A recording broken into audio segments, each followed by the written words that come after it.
आप सभी का सुपर कंसेप्ट क्लासेस में स्वागत है। और आज के इस वीडियो में आप लोगों को क्लास 12th इंग्लिश कोर के टॉप 5 लॉन्ग क्वेश्चंस बताने वाला हूं जो बहुत ही ज़्यादा इंपॉर्टेंट है सर। तो चलिए एक एक करके स्टार्ट करते हैं और हर एक क्वेश्चन को बहुत ही सिंपल तरीके से और अच्छे तरीके से समझते हैं। तो हमारे पास जो सबसे पहला क्वेश्चन है क्या है कि why did Derry wish to go back to mister Lamb, यानी क्या हुआ इसका माने कि डेरी श्रीमान लैम्ब के पास वापस क्यों जाना चाहता था। तो देखिए सर, इसका जो उत्तर होगा क्या है कि mister lamb is an old man. जो मिस्टर लैम्ब थे वो कौन थे? तो एक वृद्ध व्यक्ति थे, यानी कि एक ओल्ड मैन थे। He lost his one log in A bomb in a big house. उसने एक बड़े घर में बम में अपना एक लॉग खो दिया। He has a bit garden, उसके पास मतलब थोड़ा सा क्या था, बगीचा था। ठीक है, एक्चुअली में बगीचा है। आगे क्या है यहाँ पर देख लीजिए, तो बिट गार्डन हो गया। Derry gets into his garden not to steal or pick off apples. इसका माने हो गया कि डेरी अपने बगीचे में सेब चुराने या लेने नहीं जाता है। ठीक है, क्यों जाता है बात को समझिए। यहाँ पर आपको पता चलेगा कि he likes the place and things nobody is inside it. मतलब वहां पर उनको ना, मतलब वो जो जगह था वो पसंद था। ठीक है, देखिए यहाँ पर लिखा कि वह जगह पसंद करता था और सोचता है कि इसके अंदर कोई नहीं है। ठीक है सर, यहाँ पर ये चीज बताया जा रहा है। फिर आगे देखिए क्या है, he gets into the Lamb's garden by scaling the garden wall stealthy. ठीक है, तो यहाँ पर बात क्या है कि वो चुपके से बगीचे की दीवार फांद कर मेमने के बगीचे में घुस जाता है। ठीक है सर, फटाफट नोट करिएगा, बहुत ही इंपॉर्टेंट क्वेश्चन है। अब यहाँ पर ये जो अगला प्रश्न है सर, क्या है कि व्हाट एक्टिविटीज डिड बामा witness on her way back from school. अब यहां पर देखिए ये जो क्वेश्चन ये ऐसा पूछा जाए या फिर ऐसा पूछा जाए, दोनों का मतलब एक ही होता है।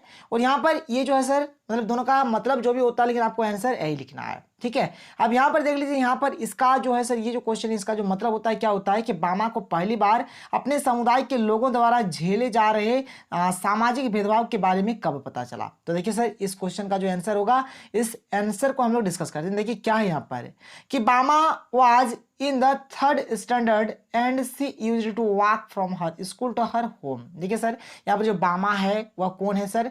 तो 3 साल की यहाँ पर मतलब 3rd क्लास में पढ़ने वाली कोई एक स्टूडेंट है। ठीक है, वह क्या करती है, अपने स्कूल से मतलब घर जा रही है टहल टहल कर, वॉक करके।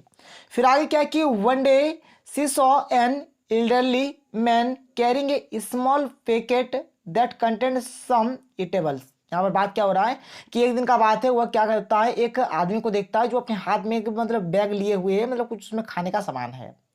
He held the packet by its steering without touching it and extended it to the landlord who opened it and began to eat। देखिए बात सर यहाँ पर क्या है, जो मतलब ले जा रहे थे ना बैग को, मतलब वो बैग को इस प्रकार से पकड़े थे, उसको छू नहीं रहा था। फिर वह लैंडलॉर्ड को देता है वो बैग, लैंडलॉर्ड उसको खाना स्टार्ट करता है।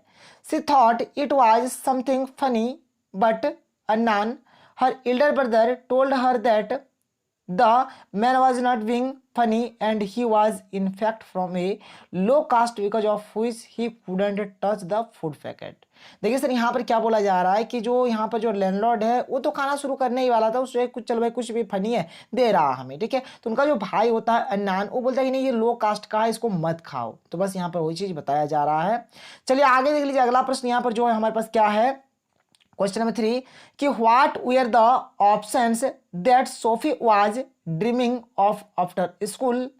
Why does Jansie discourage her from having such dreams. यहाँ पर क्या इसका माने हो गया कि स्कूल के बाद सोफी किन विकल्पों का सपना देख रही थी, जानसी उसे ऐसा सपने देखने से क्यों हतोत्साहित करती है। देखिए यहाँ पर बात सिंपल है।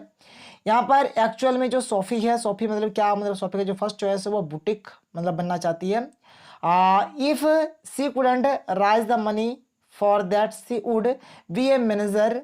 Then the next choice for here was to become an actress or a fashion designer। देखिए पहले तो बुटीक बनना चाहती है, फिर वो क्या होता है यहाँ पर एक्चुअल में वहां पर आगे क्या हो जाता है कि वह एक्ट्रेस और मतलब फैशन डिजाइनर भी बनना चाहता है। देखिए यहाँ पर ये जो सर प्रश्न है थोड़ा सा यहाँ पर जैसे मिसिंग है।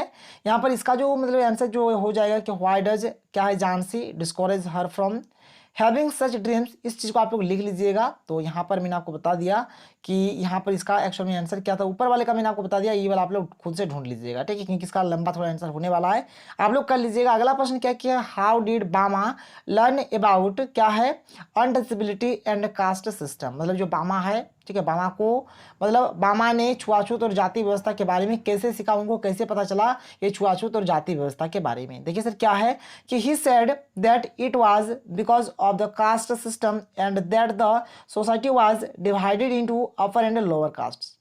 He also told her that they belonged to a lower caste and were considered as untouchable by the upper caste।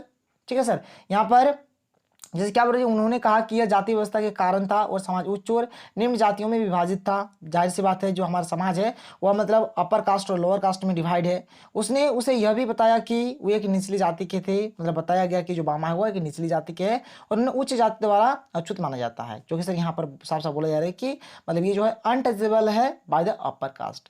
Thus Bama came to know about untouchability and caste system। फिर क्या होता है, इस प्रकार बामा को अस्पृश्यताओं और जाति व्यवस्था के बारे में पता चला। कैसे पता चला मैंने आपको समझा दिया। चलिए आगे चलते हैं, अगला प्रश्न जो कि यहाँ पर हमारी मतलब ये जो है इसका लास्ट प्रश्न है, क्या है कि डिस्क्राइब द क्या है एक्सप्लोरेशंस ऑफ द इंडिगो, ठीक है, शेयरक्रॉपर्स by English landlords in Champaran. तो सर एक्चुअल में क्या होता था, उनको लोगों को 15% का मतलब यहाँ पर लगान दिया जाता, मतलब कर दिया जा रहा था। तो लिखा कि the English landlords in Champaran compelled all क्या है sharecroppers to plant 15% of their holding with indigo. Indigo जो होता है, नील की जो खेती होता है, उसमें 15% उन लोगों को लगान टैक्स दिया मतलब देना पड़ता था। They had to surrender the entire indigo harvest as rent to the landlords. This was done by a long-term contract। Then Germany developed synthetic Indigo. उन लोगों से कॉन्ट्रैक्ट कर लिया गया था कि चलो भाई तुम लोग जैसे कि जो भी खेती होगा उस टाइम देखिए एक्चुअल में होता क्या था, खेती तो मतलब खेत सब तो पहले तो भारतीय का ही होता था, फिर कुछ मतलब लोन वगैरह आनंद फंद करके क्या होता है कि उसका जो मालिक होता है ब्रिटिश बन जाता है। जब ब्रिटिश मालिक बन जाता है तो ब्रिटिश के हाथ में सारा कंट्रोल। तो यहाँ पर क्या होता है, भारत के जो भी किसान होते थे उनको खेती करने के लिए क्या करना पड़ता था, अपने खेत में नील की भी खेती करनी पड़ती थी और उसके लिए उसे 15% जो होता था वह ब्रिटिश सरकार को देना पड़ता था। और नील की खेती में क्या होता है, खेत में बर्बाद हो जाता है। फिर अचानक क्या होता है, जो जर्मनी होता है, जर्मनी क्या करता है, सिंथेटिक यानी कि हाथ से निर्मित इंडिगो का निर्माण कर लेता है। तब अंग्रेज क्या सोचता है कि चलो भाई जब उन लोगों ने बना लिया तब और काहे उतना टेंशन लेते हैं, उन्हीं से सप्लाई करेंगे। फिर यहाँ पर क्या कर दिया जाता है, भारत के लोगों को ये चीज मना कर दिया जाता है और ये लिखा गया है कि क्या है, the plantations of natural indigo was no more a profitable क्या है profitable businesses for English landlords. यहाँ पर क्या हो गया, जब जर्मनी ने सिंथेटिक इंडिगो का निर्माण कर लिया तो उन लोगों ने सोचा कि अभी हमारे प्रॉफिट का मतलब उतना अच्छा बिजनेस नहीं है। दे डिसाइडेड, ठीक है, टू फ्री द इंडियन क्या है share croppers from the 15% contract. जो 15% का जो कॉन्ट्रैक्ट था उसको खत्म कर दिया गया, अब उन लोगों को फ्री दे दिया गया। दे वेयर टू पे क्या compensation for this freedom, free तो दिया गया लेकिन बोला कि इसके बदले आप लोगों को कुछ मुआवजा देना पड़ेगा। ठीक है, यहाँ पर कॉम्पनसेशन मन क्या होता है, मुआवजा होता है। तो इस प्रकार से सर यहाँ पर ये चीज़ होता है। तो इसको आप लोग पढ़िएगा, जो भी होगा देख लीजिए। यहाँ पर आप लोग फटाफट क्या करिए, नोट डाउन इसको कर लीजिए। बहुत ही ज़्यादा इंपॉर्टेंट क्वेश्चन है और आप लोग क्या कर सकते हैं, इसका हिंदी भी पढ़ सकते हैं। हिंदी का भी स्क्रीनशॉट आप लोग लेके रख लीजिए। यहाँ से आप लोग क्या हो जाएंगे, समझ जाएंगे कि एक्चुअल में क्या बताया जा रहा है। बहुत ही जल्द मैं आप लोगों के लिए ऑब्जेक्टिव क्वेश्चन भी लाने वाला हूँ। हो सके आपको आधा घंटा या फिर 1 घंटा बाद मिल जाएगा। तो चलिए, अगर आपको वीडियो पसंद है तो वीडियो को लाइक करिए। तो मिलते हैं अगले वीडियो में। थैंक यू, जय हिंद।